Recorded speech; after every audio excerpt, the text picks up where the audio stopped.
Bueno, a ver, identifíqueme cuál es la palabra común en los 7 versículos, en los 8 versículos, ¿sí? 7 que leímos, solo leímos 7, vamos a estudiar hasta el 10. ¿Cuál es la palabra común? A ver si alguien me la puede identificar. ¿Perdón?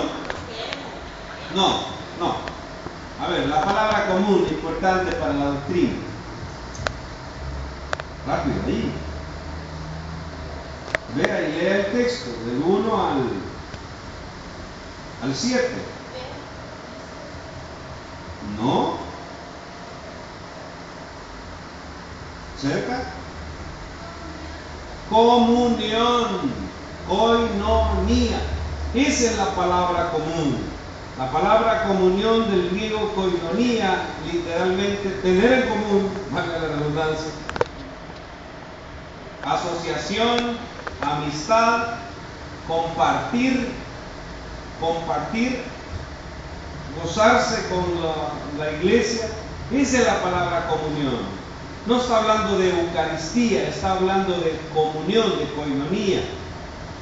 Está hablando que la iglesia debe de tener un solo sentir, como la iglesia apostólica de Hechos, como la primera iglesia en el aposento alto en Jerusalén.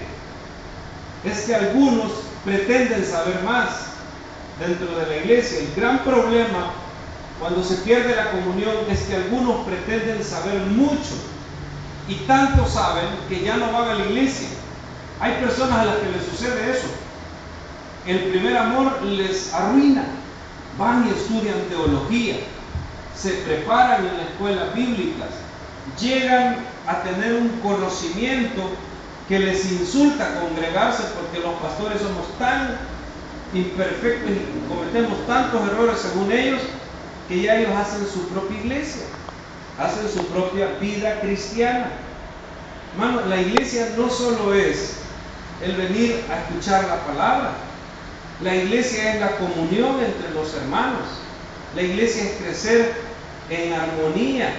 La iglesia también consiste en perdonarnos las faltas unos a los otros. Grandes temas que se van a mencionar en este capítulo tienen que ver con la comunión personal, con la comunión con el Señor, con el perdón de los pecados, con el aceptar que somos pecadores. Pero algunos habían crecido tanto en el conocimiento, algunos habían crecido tanto en la gnosis, que decían: nosotros cuando vinimos a Jesús no tenemos pecados, todos los pecados ya fueron limpiados en la cruz del Calvario. Y eso es una verdad, pero ellos estaban interpretando como que aunque hubiese pecado, aunque voluntariamente hicieran lo que les daba la gana, como el pecado había sido vencido, ya no había pecado. Y entonces estaban aprovechándose de las hermanitas, de los hermanitos, estaban en lujurias, en perdiciones, en un montón de cosas, y se había fundado una religión muy liberal, porque alguien ya había alcanzado el conocimiento y decía: el pecado no existe. Y de hecho va a tratar ese tema, pero antes quería hablar un poco de la comunión. El primer bloque, hasta el verso 4, va a hablar de lo que es importante con la palabra, cómo la palabra nos da a nosotros la vida. Dice: lo que era desde el principio, lo que hemos oído, lo que hemos visto con nuestros ojos, lo que hemos contemplado y palparon nuestras manos, tocante al verbo de vida. Le llama a Jesús, a Cristo, el verbo de vida. Solo Juan en el Evangelio le va a llamar también el verbo. Verso 3: lo que hemos visto y oído, eso os anunciamos, para que también vosotros tengáis comunión con nosotros. El mensaje del Evangelio tiene un objetivo, hermanos: que tengamos comunión, no separación. El grave problema de la iglesia de hoy día es que ya no hay comunión. Venimos a la iglesia y nos vamos 1h15, lo más que soportamos estar en la iglesia. Y si hay un paseo de la iglesia, unos andan por un lado y otros por otro. Y hay grupos. Ya hay grupos. Dentro de las mismas iglesias hay grupos. Vengas, hermano. Usted es del grupo de nosotros. ¿Ya? No se meta con fulano o con fulana, con mengano. Tenga cuidado, hermano. Es peligroso. No, a mí no me gusta venir a ninguna celebración de la iglesia, actividad que hacen, porque solo a criticar vienen las personas.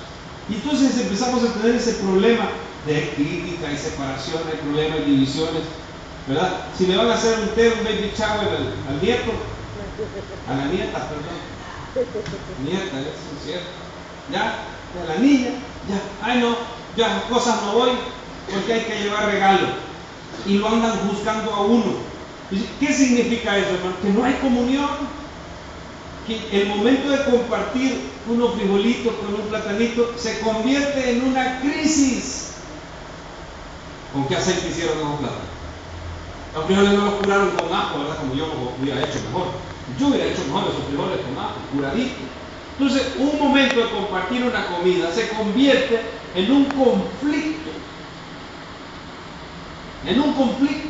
Claro, la iglesia entonces, hermano, es falsa en su crecimiento.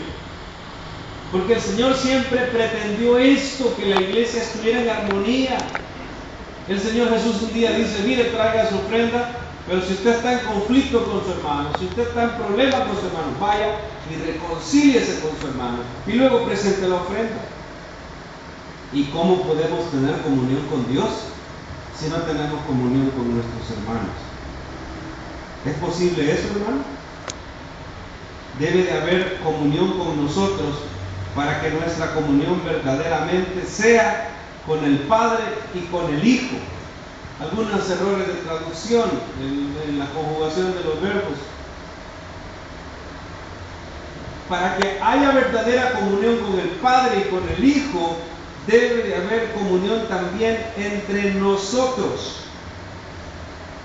Es imposible que haya comunión con el Padre y con el Hijo si nosotros no nos llevamos bien. Escuchar en las iglesias, ay, algunas hermanas, cómo me caen mal. Los servidores son bien abusivos, cómo me caen mal. Los de las alabanzas, cómo me caen mal. ¿Cómo puede escuchar usted una expresión como esa en la iglesia, hermano? Me cae mal. Ay, esa hermanita cae mal. ¿Ya? O lo que es peor, ay, ese niño me cae mal. ¿Por qué? Me lo pararon y están tremendo. ¿Y quién le ha dicho que los niños son cadáveres como ya uno de adulto viejo? Los niños son hiperactivos. Si son, dejarán de ser niños. Entonces cuando usted dice, me cae mal, tiene un problema de comunión y no puede andar en la luz, porque cuando usted dice, me cae mal, anda en tinieblas. Todo esto ha sido escrito para que vuestro gozo sea cumplido. La comunión, verso 4. No, ese es el verso 4. Todas estas cosas os escribimos para que vuestro gozo sea cumplido. La comunión está íntimamente relacionada con el gozo. A mí me da paz venir a la iglesia. Si a mí no me da paz venir a la iglesia, no hay comunión en esa iglesia.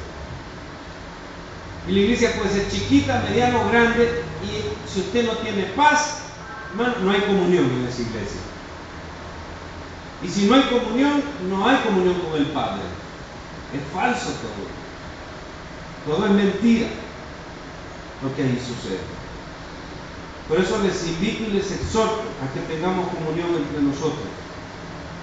Porque el mensaje que hemos escuchado es que Dios es luz, verso 5, y no hay tinieblas en Él. No puede decir, me cae mal alguien, eso es estar tenebroso, eso es vivir en tinieblas. Verso 6, y si decimos que tenemos comunión con Él, ¿ve usted cuál es la palabra clave, hermano? Comunión, coinonía. Verso 6, y si decimos que tenemos comunión con Él y andamos en tinieblas, no tenemos gozo, en otras palabras, mentimos y no practicamos la verdad. Amén. Si Dios es luz, nosotros tenemos que también ser luz. Andar en tinieblas significa estar en conflicto y en pleito con mi hermano. Y si yo digo eso, que yo tengo comunión con el Señor, pero